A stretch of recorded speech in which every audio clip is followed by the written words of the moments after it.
So, some of the more common comments I've been getting from the BattleBit hopeful on my most recent videos criticizing the game's direction and the fact that there's no updates go along the lines of, well, it's early access, bro. This isn't a big deal, or bruh, the game is fine, you are just being overly demanding, so on, so forth. And look, to be fair, to a degree, those comments are right. Despite the cadence of the updates and the news coming from the developers, or the lack thereof, the game at its core is still a very solid shooter game. A lot of things I gave the game praise for when I first started playing it are still true and valid to this day. So why the doom and gloom? Why the doom posting? And better yet, does BattleBit actually need this update? Like, does it stand on its own 2 feet as it is, or are we asking too much as a community? It's something that I've certainly been pondering as of late, and it's an interesting one, guys, because on one side of the coin, as I said before, yes, BattleBit is functionally a well-made shooter that does what it sets out to do, that being provide an easy-to-run alternative to a lot of the industry giants out there. If this game were to have launched in a time where updates and even expansion packs weren't exactly the norm, I'm sure that people would have eaten this shit up and just been fine with what we got without question. There would have been no fuss whatsoever, and people would have just,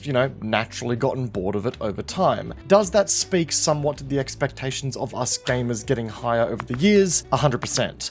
But on the flip side, we don't live in a world anymore where games are just launched and that is it. We know what game developers are capable of these days when it comes to pushing out updates and maintaining a game's relevancy through new content, and we've become a whole lot less complacent in letting game devs charge higher prices for less value, which I'm not saying BattleBit has done in this instance, because let's be real, it's one of the better value first-person shooters from a content perspective that we've gotten in a long time, but I highlight it because, well, it's something that we've certainly seen as a trend in the industry over time, and this is the big one in BattleBit's case, we as a broader community have become incredibly wary of game developers launching early access games that go nowhere, despite an expectation for them to do so.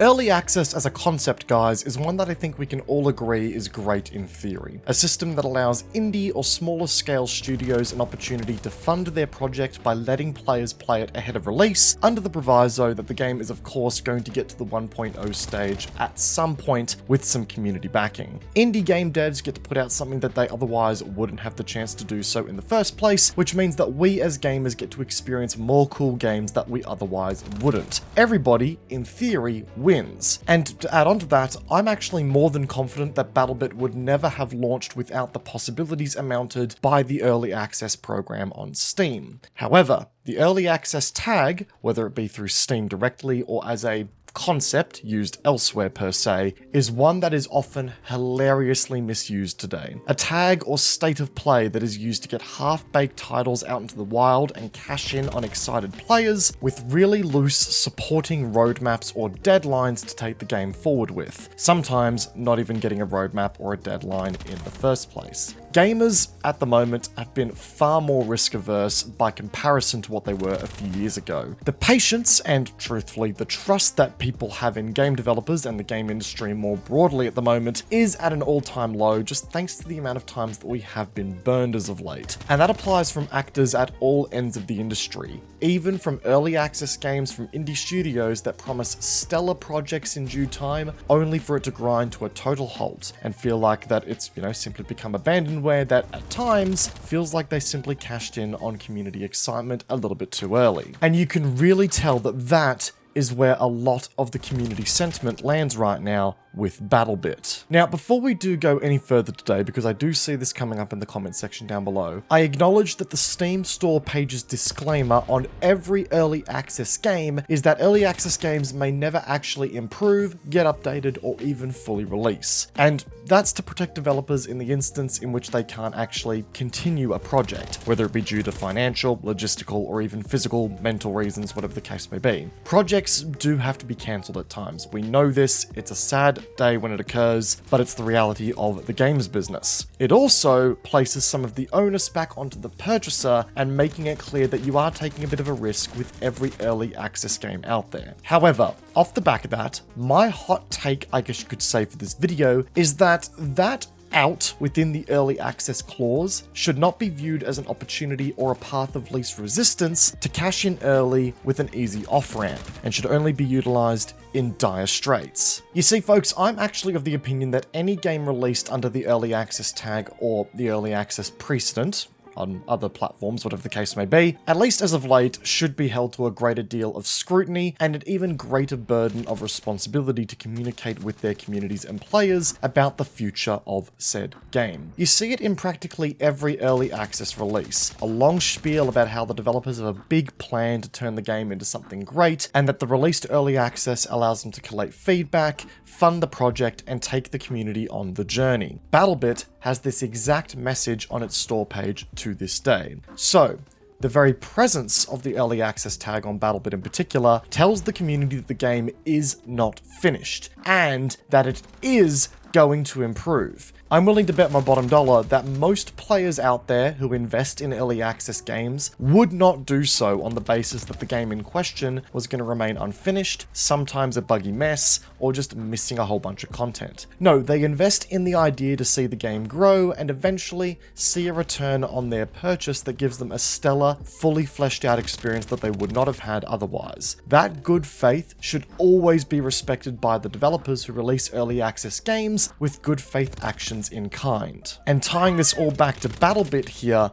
it's clear that the community invested into this game on the basis that it would grow into a far greater version of what it is now. As great as the game is right now, it's very clear that people wanted more and expected more as a result of the early access tag. You can see the kinds of improvements that have been allegedly made in the upcoming update, and the difference is night and day by comparison to what we're playing now when it comes to quality and polish. BattleBit succeeded at its launch because it presented good core gameplay that just needed more content and a fresh coat of paint to make it, more presentable by comparison to its competitors out there. And it's clear the community expected that the developers would increase the size of their team in light of that success to carry on ahead and to release that content in a faster pace. Unfortunately, we know this story all too well, so I'm not going to harp on about it too much here, but that didn't happen. The game now goes almost 10 months without an update. That is a death sentence to any early access game, no matter how good it is, folks. Sure, some early access games that are single player, for example, with a lot of replay value in the single player story, may get away with that. But in a multiplayer centric game, where having a good player count directly correlates to the kind of content that your community will experience in the game, it's a death sentence if that player count starts to drop with no update. BattleBit needs this update. The game itself is simply not good enough to sit there in early access purgatory and stew away, because at that point, it builds a reputation that doesn't paint it in the best light. Let's just say that the update does come out far later down the track, hypothetically speaking. Do you think people are just going to look at the game bright-eyed and bushy-tailed, roaring to come back to it?